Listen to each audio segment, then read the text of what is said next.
আসসালামু আলাইকুম, কেমন আছেন সবাই? আশা করি সবাই ভালো আছেন। তো আজকে আমরা একটা ভিডিও নিয়ে আসছি। এটা হচ্ছে প্রথমে পরিচয় করাই দেই আমার ভাগ্নি, তো দ্বিতীয়ত কিছু কিছু কথা বলবো আমি, ওরে দেখি ও কি বলে। আসলে দীর্ঘ আচ্ছা ওর কাছ থেকে জানি। আচ্ছা বৃষ্টি, কতদিন ধরে তুমি গরুর সাথে আছো? কতদিন হয়েছে আনুমানিক?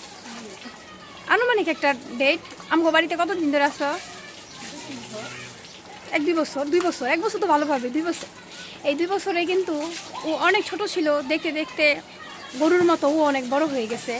তো গরুর অনেক যত্ন আপনি বুঝে গরুকে হচ্ছে আমাদের খামারে কতখানি করে ভুসি দিতে হবে, কতখানি করে পানি দিতে হবে, গরু দুধ দহন করতে হবে, তারপরে এই যে গরুর খামার কিভাবে পরিষ্কার করতে হবে, এইরকম সিমটম কিন্তু অনেক কিছু বুঝে। এখন আমি বলবো, আচ্ছা অনেক মানুষের তো গরু পালা পছন্দ না। এখন তুমি 2 বছর ধরে না পছন্দ হয়ে গেছে, যদিও তো ওরা কখনোই গরুর গোবর বা গরুর কাছে কখনো আসে নাই। ওর মা গরুওয়ালা বাড়ির মেয়ে, কিন্তু ও গরুওয়ালা বাড়ির মেয়ে না, এটা সত্য। কারণ আমার বোন হচ্ছে সে জন্মের থেকেই গরু দেখতো বা আমাদের মতো, কিন্তু আমার ভাগ্নিরা তো আর ওরকম দেখতো না। এখন ধরো তোমার বিয়ে হইলো, তোমার জামাই বাড়ি গরু নাই, তো তখন কি কও? জামাই যদি কয় গরু পালন লাগবো না, শাশুড়ি যদি কয় গরু পালন লাগবো না, কেমনে বুঝাইবা কও? তোমার প্রথম বোঝানোর টিপসটা কেমন থাকবে কও? গরু পাললে কি সুবিধা আছে কও? তুমি এটা প্রথমে কি বুঝাইবা?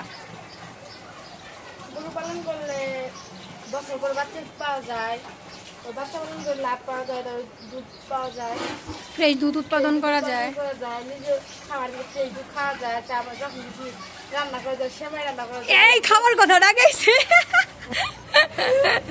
খাওয়ার কথা ডাকাইছে, ঘটনা সত্য।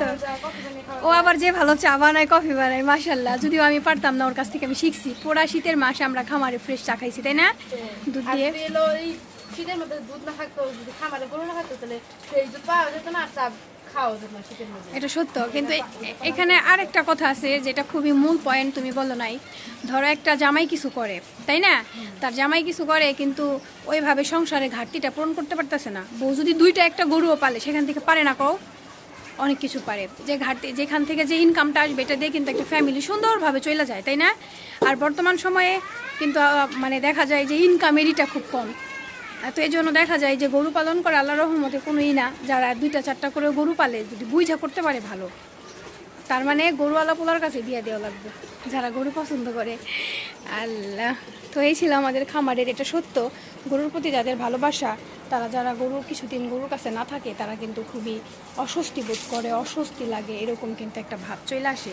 যদি ওর মধ্যে আসে, মাশাল্লাহ, ওরা কখনোই গরু এইভাবেই করতো না। আমার দুলাভাইদের বাসায় গরু ছিল না, কিন্তু মানে মানে ভালোবাসার আরেক নাম এখন গরু হয়ে গেছে। যদি এটা প্রতিটা ছেলের স্বপ্ন, প্রতিটা মেয়ের স্বপ্ন, ওরও তার ব্যতিক্রম নয়।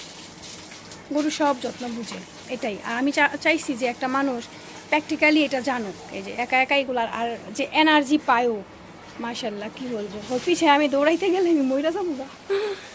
এই যে গেছে গা ওই সাইডে, আবার এই যে পানি ভরে রেখে গেল, ওই পাশে খাওয়াইবো, আবার ওই পাশে চলে গেছে গা। সব ভালো বুঝে, এটাই। ওই দেখেন, দেখতে দেখতে কই চলে গেছে না। এই জন্য হচ্ছে যে মানে প্রতিটা মানুষকেই ভালোবাসার পাশাপাশি অর্থনৈতিকভাবে কিন্তু এটা খুব ভালো সাপোর্ট করে। আর যারা এই কাজগুলোকে সম্মানের সাথে দেখে, তাকে আমি অ্যাপ্রিসিয়েট করি।